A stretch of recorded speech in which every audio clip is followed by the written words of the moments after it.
I didn't know what to do. It knocked me for six. And when I rang my wife, Amber, to tell her that it happened, she was in bits because we'd just committed so much of our life to it. You know, I've got two young kids.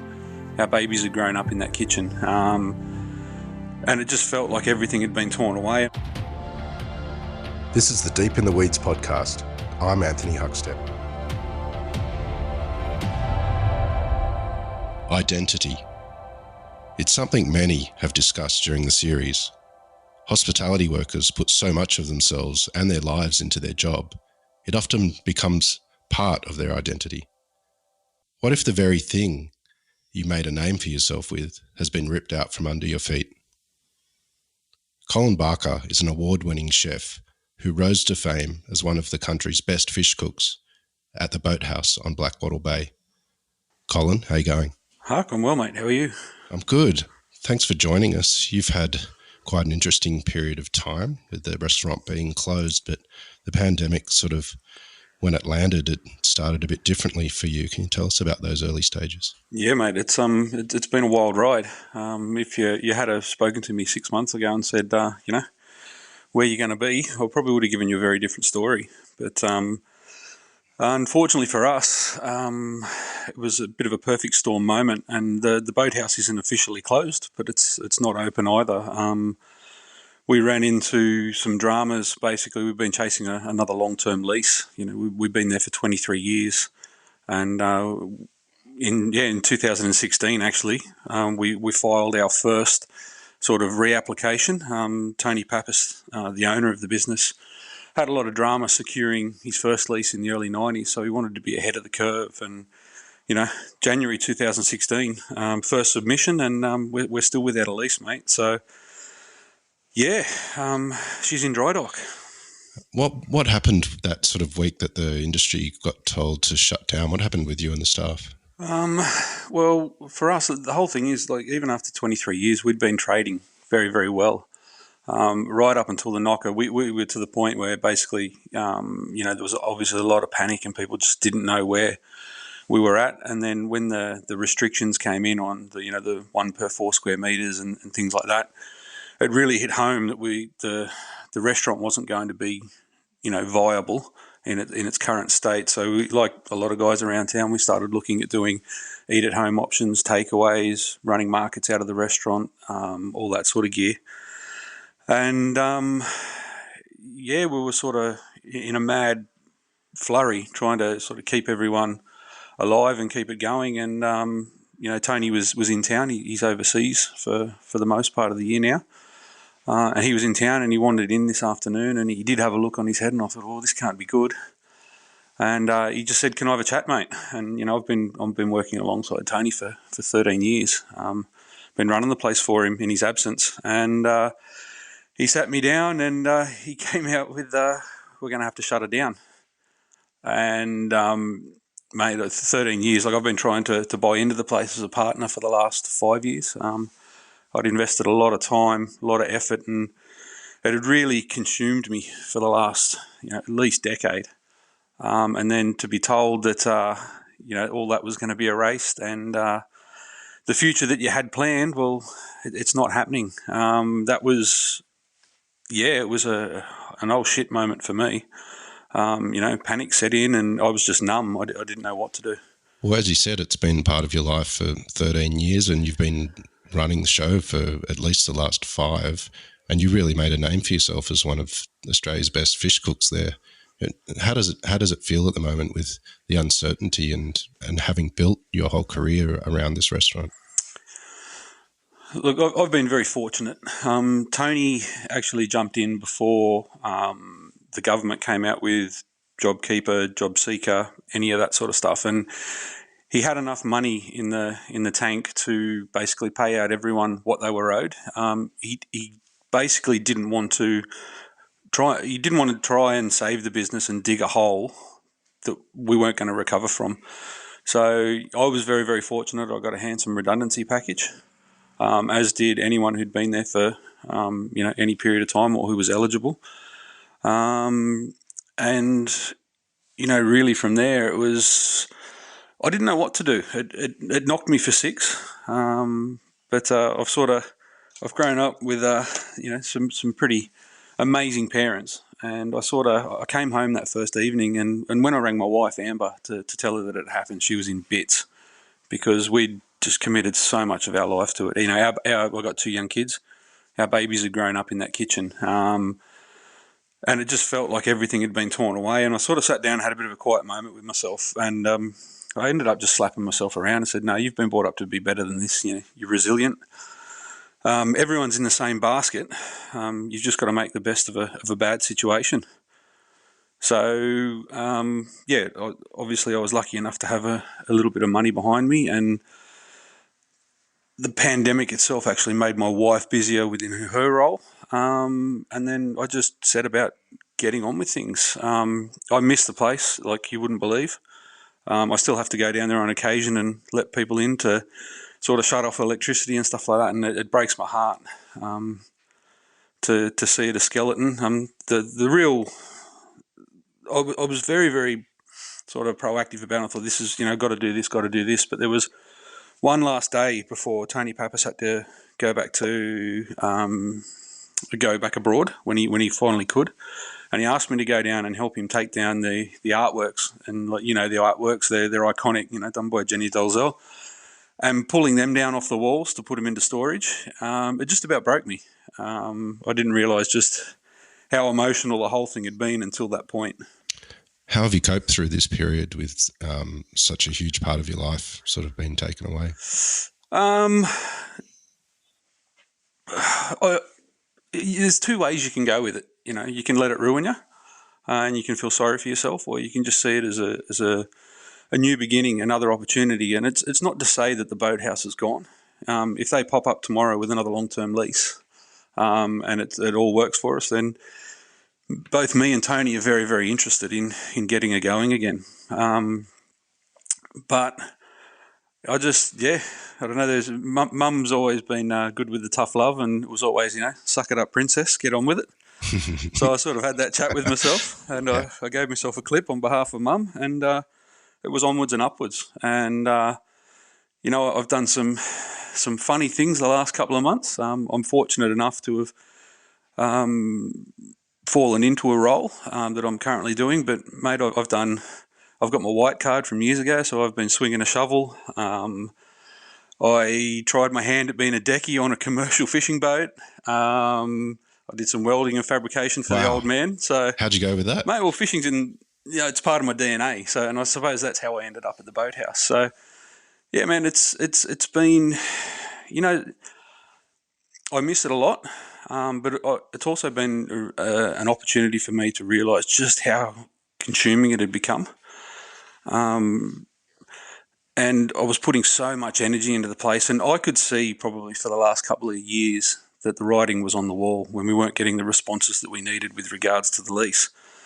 But I probably wouldn't let myself believe it, and I definitely wouldn't communicate it with other people. I was just being stubborn and saying, no, this is going to work out eventually. But no, it's just made...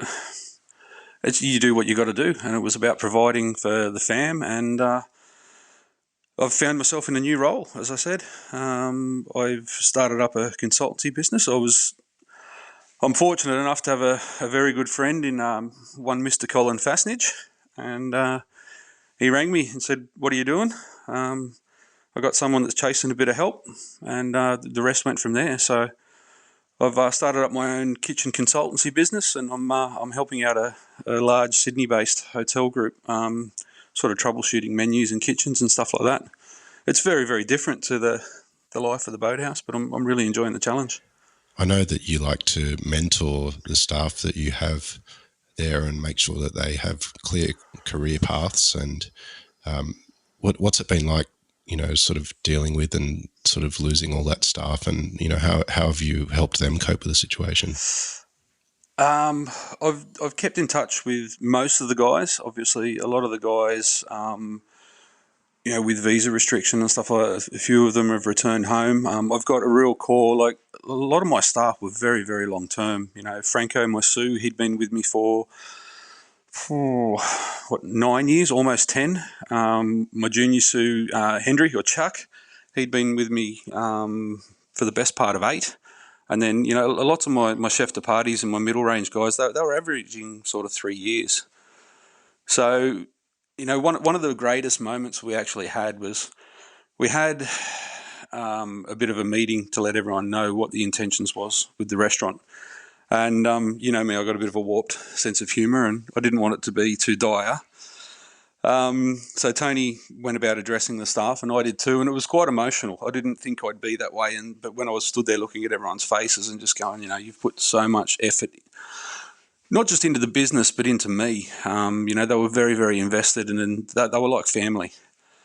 We capped off that meeting, and in probably poor taste, I bought out a box of Coronas for everyone to have one, and they said the music was we needed some music, so I put on a bit of REM. It's the end of the world as we know it, and it was a bit of a giggle to finish it off. Tony just looked at me like, Jesus, what are you doing? But the best part for me was Tony asked me to stay on for a little bit and help out just shutting the restaurant down, and we did care packages with food, wine, beer, whatever stock we had left in the place, toilet paper, funnily enough. And we gave them out to the guys, but it was only meant to be me, my Sue Franco and my junior Sue Henry on the day, sort of putting it all together. And the other guys got wind of it. And as the morning rolled on, I had my full kitchen brigade there helping out. I couldn't get rid of them. And, they'd been given a letter to say, you don't work here anymore. But they knew that there was a job at hand, and they knew that it had to be done, and they all mucked in out of their own time, and it was a really humbling moment. I really miss all the guys.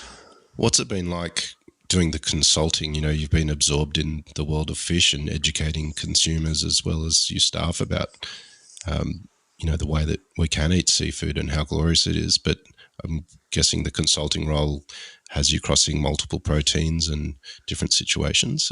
How can you compare the two? How do you compare it? It's a challenge, and for the first little bit, it really it frustrated me. But I suppose I had to take my Ponzi chef toque off, and I had to look at it from a different angle.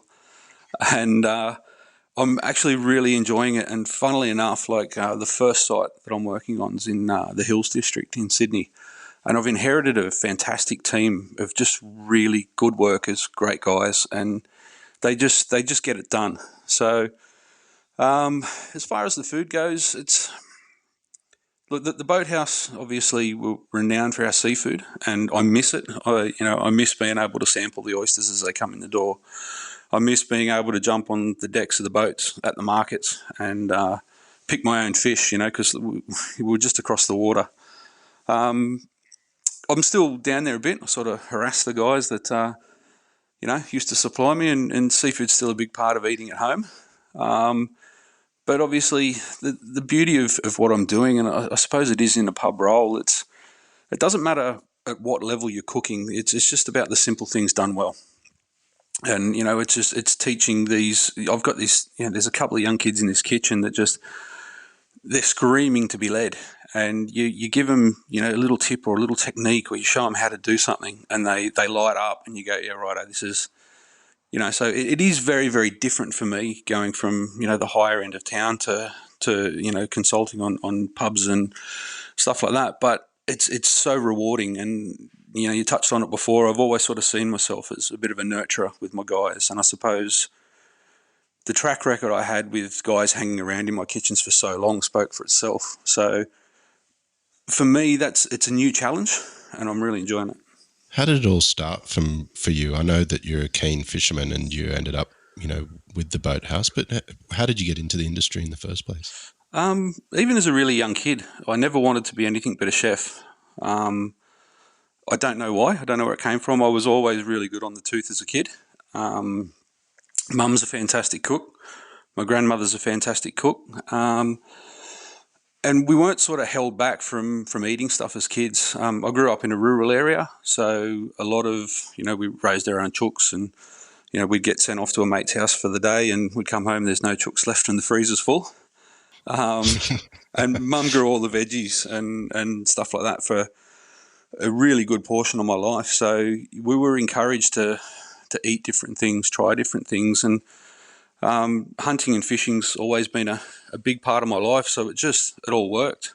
I grew up in the Hawkesbury region of New South Wales, and the best place at the time to get work, in the hospitality industry was a golf resort, Riverside Oaks. And I went there it was probably year 10 at school. I did work experience. And I started working under a guy called John Slaughter, who's up at the Fairmont Resort up in the mountains, and good name for a butcher. But Slaught sort of took me under his wing, and I started doing casual kitchen hand work. And then that morphed into an apprenticeship. And Slaughts was very good. He was very, very firm with me as a kid, and even though we were just a golf resort out in the Hawkesbury, he still had very, very high standards and expectations. And one night after service, we were having a cheeky beer out the back of the kitchen, and he came out with a book all wrapped up for me, and it was Bank, Leon Tomlin's book. And he said to me, "Look, mate," he said, "you're too good for this place." He said, "I want you to go and realise your whole potential." He said, "One day, I'd like for you to go and work for this man." So maybe due to the level of beer that I'd had, I thought I'd go straight in the office then and ring direct. I rang through. They put me through to Liam. It was probably post-service on a Thursday night, something like that, and it was a very, very short, sharp conversation, but it was basically, be here next Friday night at this time. Wow. So turned up, did my trial. Mum and Dad drove me down to the city. I was 19 at the time. Mum and Dad drove me into town. They had a night out, and I did my trial. Sat me on the windowsill outside, which the infamous windowsill. You didn't often get taken there for the right reasons. And he said, "Right," he said, "I'll give you a job." At this stage, I just started my second year of my apprenticeship. He said, "I'll give you a job, but I'm not going to, you can't travel, not with the hours you're keeping." He said, "So you've got to be living in the city in the next 9 days." So it just went for there.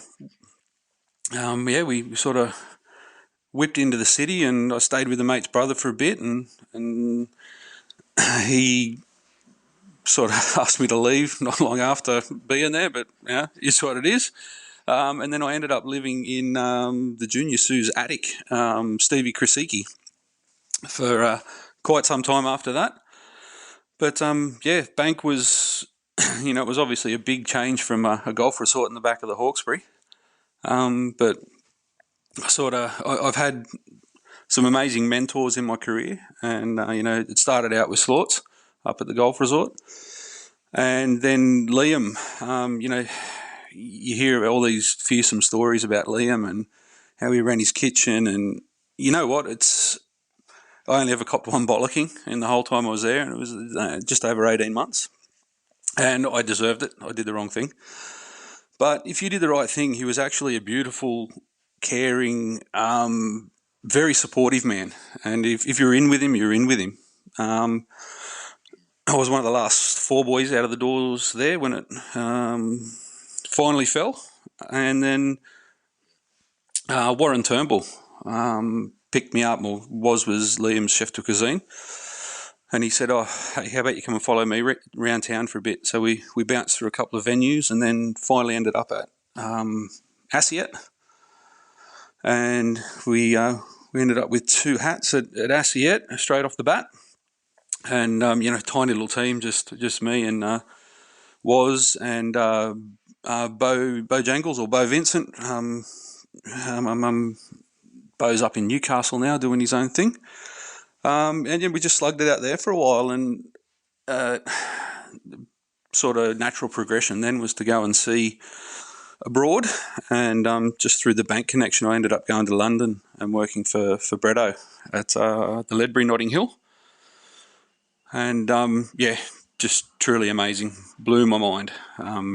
If I had been a single man, I'd probably still be there, but we were newly married, and I went into a London kitchen, and I emerged about 7 months later and saw my bride. So it was a hard life over there.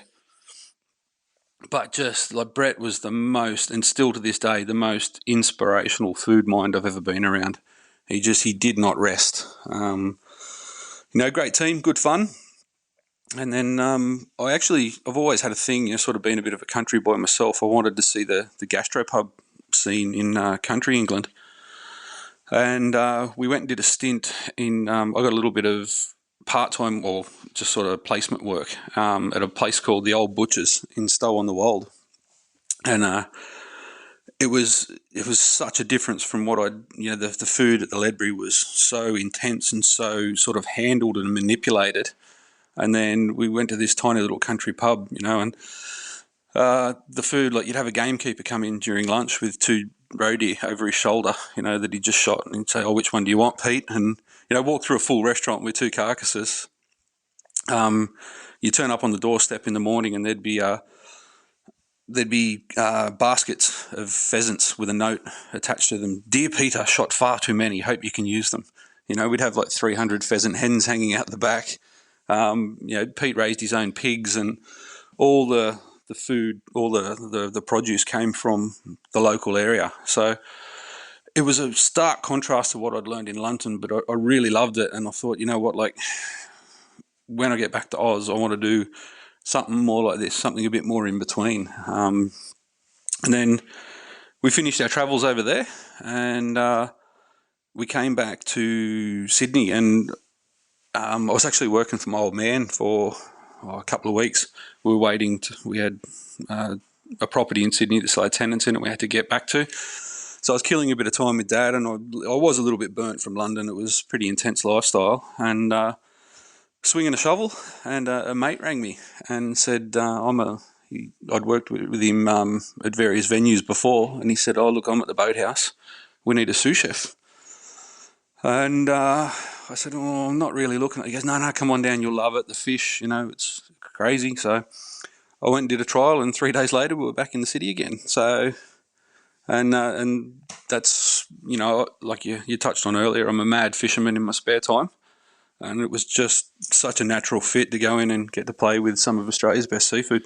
Well, over the next 13 years, you became one of Australia's best fish cooks. What's the secret to cooking fish and seafood and handling it?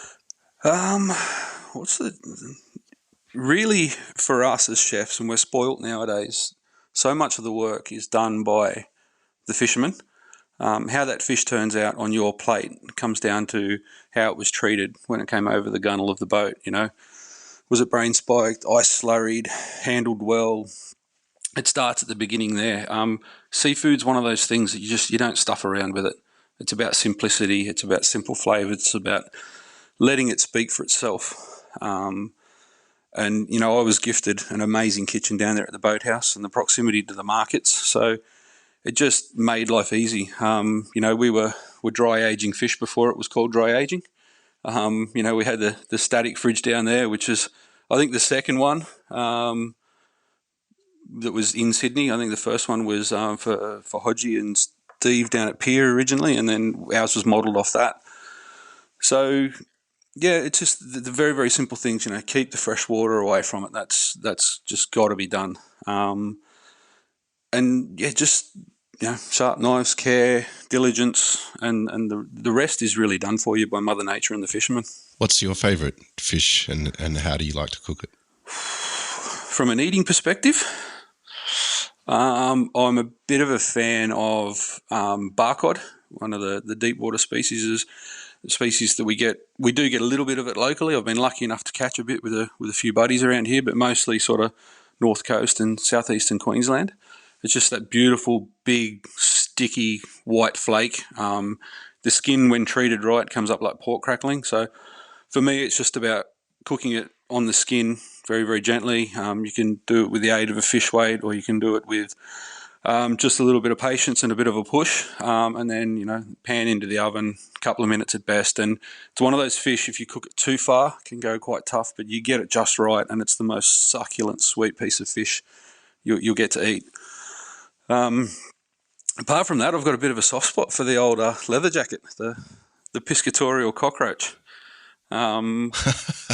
It's funny, like I do fishing trips with the boys. Only a couple of weeks ago I went out to the Peak. It's about 20k off botany, and we were trying to jig for kingfish, and we kept getting plagued by leather jackets. We're dropping down these expensive jigs, and we're losing them constantly. And I actually had a wire rig set up ready to go, and I started catching jackets one after the other, and the boys are like, "What are you doing with those? They're crap." I said, "These are the best. Like, the kings are great for a fight, but if I'm going to eat something, I'm going to eat the jackets." So I loaded an esky with those, got a few kings, and went home happy. How are you feeling at the moment? You really invested so much of yourself in a restaurant, and it seems to be something that's part of the industry, that people find their identity in food and invest so much of themselves into their work. How do you feel moving forward about restaurants and your role within them, given how much energy you'd put into the Boathouse and what's happened? Initially, when I received the news, and for a good couple of days, even a couple of weeks afterwards, I was gutted. It was such an investment, and I'd probably, on a personal level, I'd invested so heavily that it was actually dangerous. It had become quite consuming. And one of the greatest things for that was I got to spend a lot of time with my kids in the following weeks since we shut down, and it's actually given me a new lease on life. And I knew myself, like I mentioned earlier, that I got to a point probably a couple of years out where I just knew in my gut that this lease wasn't going to come through anytime soon. So I'd already sort of set myself up for disappointment. So it wasn't quite as bad when it did finally surface. But it's one of those things where, like I said, you can ruin yourself over it, or you can just get on with it. And there was no other option. It was just about getting on and seeing what's out there. But it's actually, I'd love to go back more than anything else. I would love to go back. If everything realigned, it'd be back at the Boathouse. It'd be alongside Tony, my name on the door, but it'd be under it'd be a very new look Boathouse. My approach to the food and the staffing and all that sort of stuff would be very different, and a lot of that's been learnt in this last 6 months. So, it's one of those things. Sometimes it's easier to be pushed than actually jump. And I'm very, very fortunate that I've managed to have the support of amazing family and friends and industry sort of peers that have been there when I needed them. But the other thing too is, I don't know. I guess within myself, I knew it was coming. So it was just a matter of getting up and getting it done. Well, as you mentioned a bit earlier, there's still uncertainty in regards to the Boathouse, and it's not definitely closed, but it's not open at the moment. And let's say a new lease is signed and you're able to open the Boathouse again. How will it feel to be back there with your team? How would it feel? I suppose, like me and Tony have been working really hard on plans and the evolution of the business. And the fact of the matter is that, it's just with it, the building's been there for the restaurant's been there for such a long time that it was getting to the point where, she was still powering along, but she was starting to show her age. And, we couldn't invest in the place like we needed to bring her up to speed because there was just so much uncertainty. So for me, it would be one of the things that I battled with when I was there. Obviously the Boathouse had a very long history before I actually got there. And there was this sort of perception of the Boathouse, particularly in the local area. And it was damage that was done in years before I got there, that, we were this Ponzi restaurant at the end of the street that cost you an absolute fortune to eat in. But realistically, we're about $3 a main course more expensive than the pub up on the corner that didn't have the view and didn't have the service. Wow. So for me, it would be it'd be all about the seafood. That'd just be the natural, the way to go. That's what I'm passionate about. But it'd be a whole lot more. It'd be a little bit more lighthearted. It'd be more casual. Sort of lighter bites. it's just the way the industry is moving at the moment. But I think that it's something that the building needed a long time ago. But due to I always sort of felt a little bit trapped by the history of the restaurant, I guess. So I'd be very, very excited to I had enough time to think about what I'd do. So to actually pull the trigger on a new plan with blow the inside out of the place and start again would be incredible. You've had a pretty extraordinary upheaval in your life in the last 4 months. But what's been the positives to come out of this situation for you? Positives? The big thing is it actually made me stop. Like, it forced me to stop and figure out just... Like, the place had become an obsession. It was completely controlling my existence. And I still loved the place, but I didn't realise just how consuming it was until it wasn't there. And I'm a control freak by nature, so I could have been there a whole lot less than I was. And I was lucky enough to have the support of the most amazing team. Like, only 13, 14 months before this whole COVID thing kicked off, I finally got the restaurant manager of my dreams, the guy that I'd been waiting for 13 years, in Vincent Wigman. He was incredible. And then it's one of the things I actually said to Tony. I said, mate, we've just gotten the team to where we need it after all these years, and this is happening. But for me, it's given me a new outlook. It's set me new challenges. It's given me a little bit more time to be a dad, to do camping trips on the weekend and to do footy training and actually take a little bit better care of myself. Getting more sleep, eating better, pushing myself to exercise, because all that went on the back burner while I was just so tied up in this environment that I'd created. It wasn't enforced on me, but I'd just done it to myself. So it's like I said, sometimes it's easier to be pushed than have to make the decision to jump yourself. And like I said, I was sort of brought up to be resilient, and it's given me a new lease on life. Really, it's just seeing things through a different set of glasses. It's a new challenge, and look, if she comes back, it's on. But I've got to get out and do something else in the interim. Well, mate, it's always extraordinary to have a yarn with you, and you've always been bloody amazing at telling a yarn. No wonder you like your fishing. Mate, keep in touch. We're so honoured to have you on Deep in the Weeds today, and we'll talk soon. Mate, it's a pleasure. Thanks, Huck. This is the Deep in the Weeds podcast. I'm Anthony Huckstep. Stay tuned as we share the stories of Australia's hospo community, suppliers and producers in search of hope during this pandemic. Special thanks to executive producer Rob Locke for making this all happen. Follow us on Instagram at Deep in the Weeds Podcast, or email us at podcast@deepintheweeds.com.au. Stay safe and be well.